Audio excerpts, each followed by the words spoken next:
Hello दोस्तों। तो आज शुरू करते हैं जिंक्स मंगा का चैप्टर 6। तो पिछले चैप्टर में किम डान का वेलकम पार्टी मनाया गया था, जिसमें वेलकम रिचुअल की वजह से डान ने बहुत ज्यादा पी लिया था।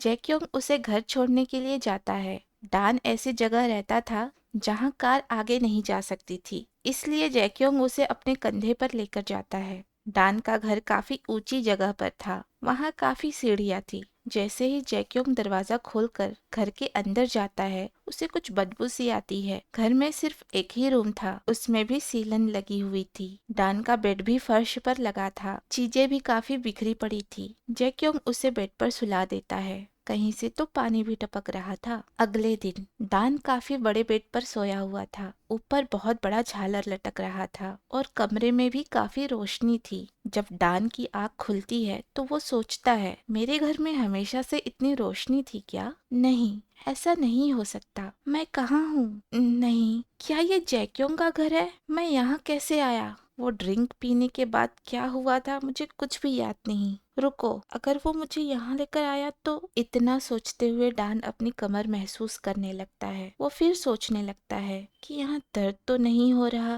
तो हमने पिछली रात कुछ वैसा नहीं किया। फिर वो मुझे अपने घर क्यों लेकर आया? तभी जैक्योंग वहाँ आ जाता है और डान को देखकर पूछता है कि तुम क्या कर रहे हो? कुछ दिखाने का इरादा है क्या? क्या तुम्हें लगता है मैंने कुछ किया? ना थैंक्स, पिए हुए इंसान के साथ मैं कुछ वैसा करना पसंद भी नहीं करता। तभी डान कहता है, मेरा ख्याल रखने के लिए थैंक्स। वैसे तो मुझे खुद का ध्यान खुद ही रखना चाहिए था, पर मुझे अपने घर लाने के लिए शुक्रिया। तभी जैक्योंग कहता है कि ऐसा नहीं है, मैं तुम्हें यहाँ लाना नहीं चाहता था, लेकिन वो जगह इंसानों के रहने लायक नहीं है जिसे तुम घर कहते हो। वहाँ तो मैं एक सेकंड भी नहीं रुक सकता। तभी डान सोचने लगता है, तो ये मुझे मेरे घर ले गया था, लेकिन रुको, क्या इंसानों के रहने लायक नहीं है मेरा घर? हाँ, क्यों न हो, ये इतना अमीर जो है तो इसे लगेगा ही। तुम्हें परेशान करने के लिए माफी चाहता हूँ, कल जिम में मिलते हैं। इतना कहकर डान वहाँ से जाने लगता है। तभी जैक्योंग उसे कहता है, तुम ऐसी जगह क्यों रहते हो? वो कितना घिनौना है। डान ये सुनते ही रुक जाता है, उसकी धड़कनें तेज हो जाती हैं। फिर वो सोचता है, क्या तुम्हें मेरे लाइफ के बारे में क्या पता है? फिर वो कहता है, क्या इससे कुछ फर्क पड़ता है? क्या तुम मेरी दुख भरी कहानी सुनकर मेरी पेमेंट बढ़ा दोगे? मैं कैसे और कहाँ रहता हूँ इससे तुम्हारा कोई लेना देना नहीं है, मैं चलता हूँ। इतना कहते हुए डान वहाँ से जाने लगता है। उसकी आंखों से आंसू बहने लगते हैं। वो सोचता है, अगर यही सब कहना था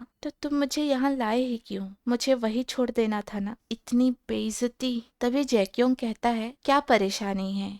क्या गलत कहा मैंने? और वैसे भी इतना कहकर जैक्योंग पिछली रात को याद करने लगता है। जब वो डान को बेड पर सुलाकर वहां से जा ही रहा था, तभी डान ने उसका पैर पकड़कर रोक लिया और उसे ना जाने की मिन्नतें करने लगा। वो लटक गया था पैर पकड़कर। तब जैक्योंग क्या करता, ले आया उसे अपनी जगह। पर ड्रंक होने की वजह से डान को कुछ भी याद नहीं था। बेइज्जत महसूस करते हुए डान जैक्योंग के घर से निकल जाता है और अपने घर जाने के लिए बस पकड़ लेता है। तभी डान को मैसेज आता है जैक्योंग की ओर से, उसे $14,000 रिसीव हो गए हैं। वो सोचने लगा कि इतने पैसे काफी हैं दादी माँ के ट्रीटमेंट और लोन का इंटरेस्ट भरने के लिए। ये पहली बार है कि इतने पैसे मैं भर पा रहा हूँ। अगर ऐसा चलता रहा तो इंटरेस्ट जल्दी खत्म हो जाएगा, लेकिन लोन का प्रिंसिपल अमाउंट भी तो भरना है। उसके लिए पता नहीं कितने साल मुझे जैक्योंग के साथ रहना होगा। तभी उसे रीडेवलपमेंट एसोसिएशन की ओर से कॉल आता है। वो उसे कहते हैं कि तुमने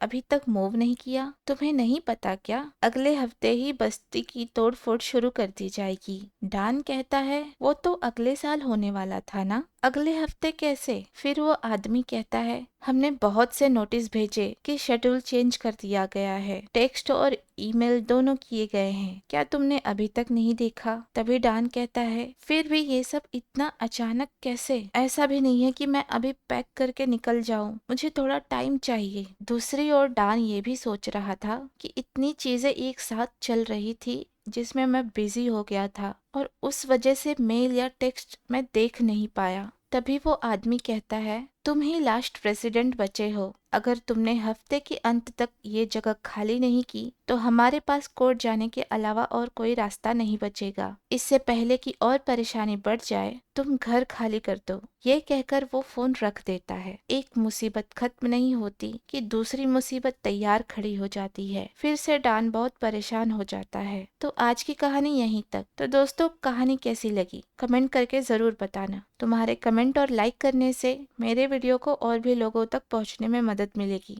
तो प्लीज लाइक जरूर करना। ऐसे ही और वीडियो के लिए सब्सक्राइब करना मत भूलना। मिलते हैं अगले चैप्टर में। तब तक के लिए बाय बाय।